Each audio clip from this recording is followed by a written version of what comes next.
Let's talk a little South Florida recruiting with Rivals national analyst Marcus Benjamin. Marcus, you are making your debut here on the Inside Scoop. Welcome. Thank you. Thank you for having me on, Josh. All right, we're throwing you right into the fire. We're starting with running back Derrek Cooper. We talk a lot about his recruitment on this channel. So I wanted to get your point of view on this. You're down there. You are with him a lot. And how do you see this recruitment shaking up?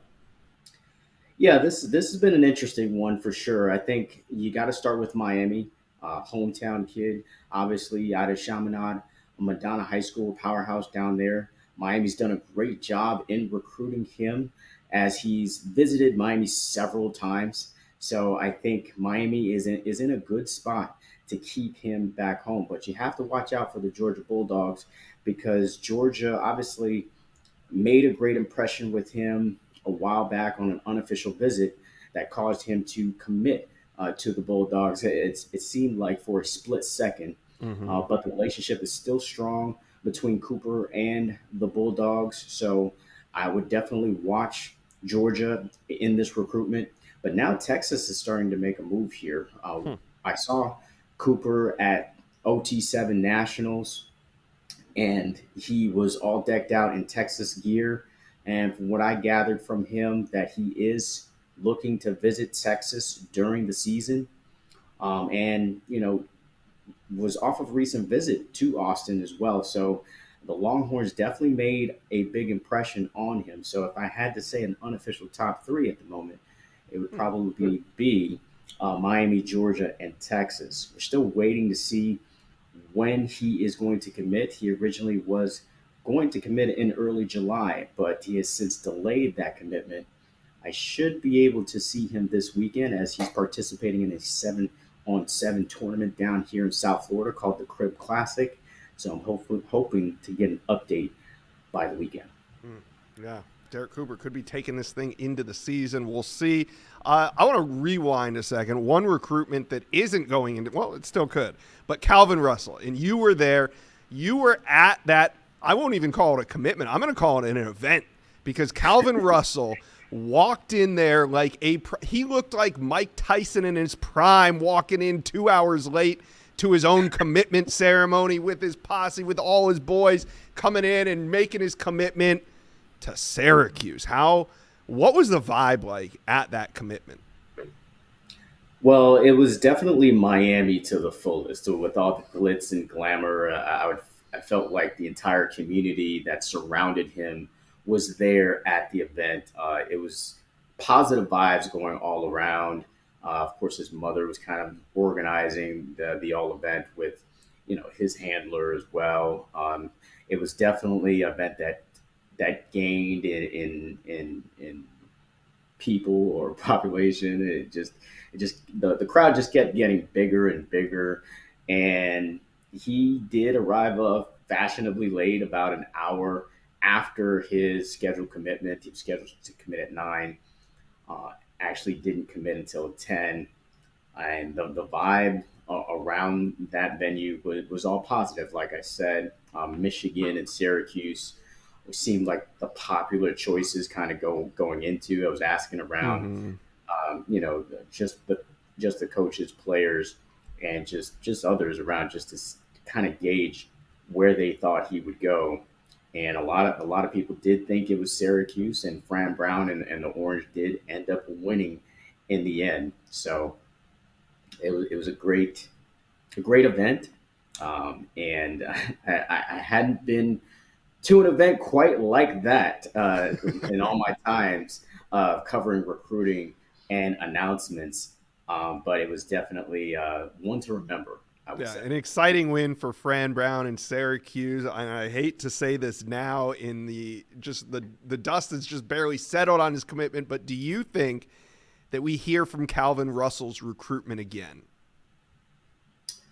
I don't think so. I believe that he probably will take maybe a visit or two, just Mm-hmm. because after the momentum of this announcement kind of dies down a bit, Right. and we'll see what kind of season Syracuse has. If the Orange ends up falling flat in their face and wins just 4 or 5 games, then It'll be tough. I Yeah. would I would think that would maybe open up some things for Calvin Russell. But Hmm. as far as what he communicated that night, he is 110% solid with the orange. He's kind of tired of the recruitment process. This is a kid that's been recruited since he was a freshman, Yeah. and he's been recruited very highly by all the major schools. So I got the sense that he was done with the recruitment, kind of wants to move on with his life and his senior season to see if he can win back-to-back state championships with Miami Northwestern. Yeah, and that makes sense. And I'm not trying to like stir up any drama here, but it's just kind of how recruiting goes. So let's move on to another prospect that has been recruited really for a couple years since he hit the scene. That's offensive lineman Brett Kolejay. He's at IMG Academy now. We don't have a decision date for him, but who do you think is at the or near the top of this recruitment for Brett Kolejay? Well, it's coming down to 4 schools for Brett Kolejay: Miami, Georgia, USC, and Oklahoma. Those are the 4 contending schools, from what I gathered, with Miami and Georgia with a slight lead on the other 2 schools. So I think this is going to come down to Miami and Georgia. Georgia, I think, has made probably the most momentum Mm-hmm. with College as of late, but the Hurricanes are a team that you really cannot count out as well. I think Mario Cristobal and offensive line coach Alex Mirabal have proven that they can not only recruit at a high level, but develop at a high Mm-hmm. level as well. Francis Malinois is projected to be one of the top players taken in the 2026 draft. And of course, I believe that is one of the selling points that the Hurricanes are using for Brett Kolejay. Miami has already a loaded class with multiple top tier offensive linemen.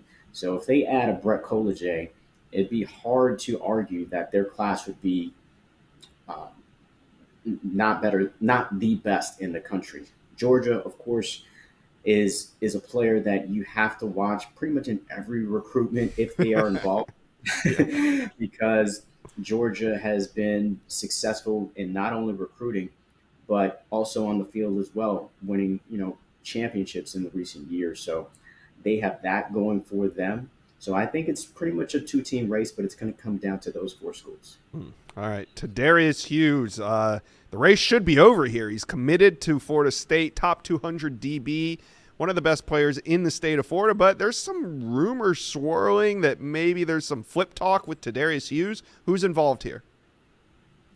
Yeah, Tadarius Hughes, I think, is pretty solid with Florida State, but I think you have to be concerned with a lot of teams here. I think that the Florida schools will be involved. Miami has said to be involved as well as Florida. I think Syracuse has a chance as well.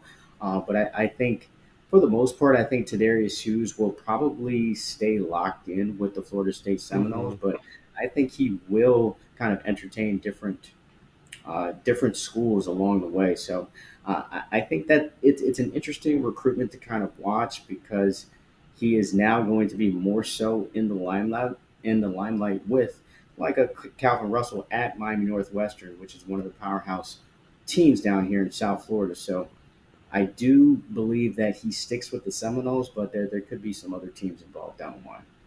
All right. When it comes to the state of Florida, the top 25 recruits in the state of Florida are all committed except for 2, and one of them is wide receiver Samori and Wingo, ranked at number 22 in the state of Florida. And wide receiver has been coming off the board nationally, just left and right. So do you get a sense that Wingo could be soon, and who are the real players for him?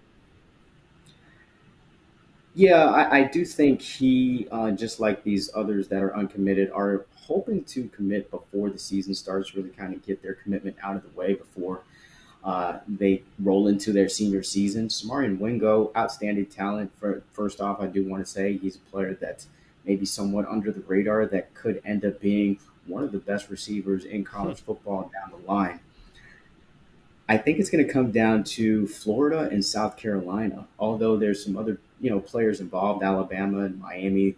are some teams that are involved in his recruitment. But I, when I spoke to him recently at OT7, I got the sense that South Carolina and Florida are the teams that are out in front in his recruitment. So I wouldn't be surprised either way if he decided to stay closer to home to Florida, or he headed up north to Columbia and South Carolina. I think those are the top two players here to watch here in the summer. All right. Marcus Benjamin, thank you. We will be tapping in regularly. You are in a hotbed of recruiting down there in South Florida. Thank you for joining us on the Inside Scoop today. Thanks for having me, Josh. Look forward to coming on the show again.